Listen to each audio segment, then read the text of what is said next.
పరిచర్య మీద, సువార్త ప్రకటన మీద దృష్టి పెట్టాలి.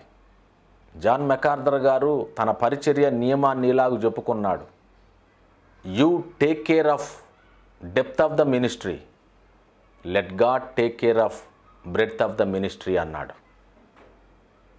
నువ్వు పరిచర్య యొక్క లోతు మీద దృష్టి పెట్టు. పరిచర్య వేళ్ళును కొనిపోయేలా పరిచర్యని చెయ్యి.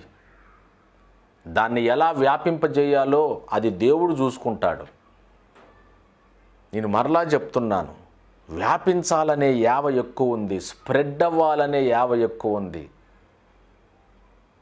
వాక్యము ప్రబలమై శిష్యుల సంఖ్య విస్తరించుచుండెను అని రాయబడింది అపోస్తలుల కార్యములో.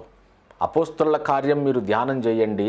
వారు వాక్యాన్ని స్ప్రెడ్ చేయాలని చూశారు, వాక్యాన్ని ప్రబలం చేయాలని చూశారు.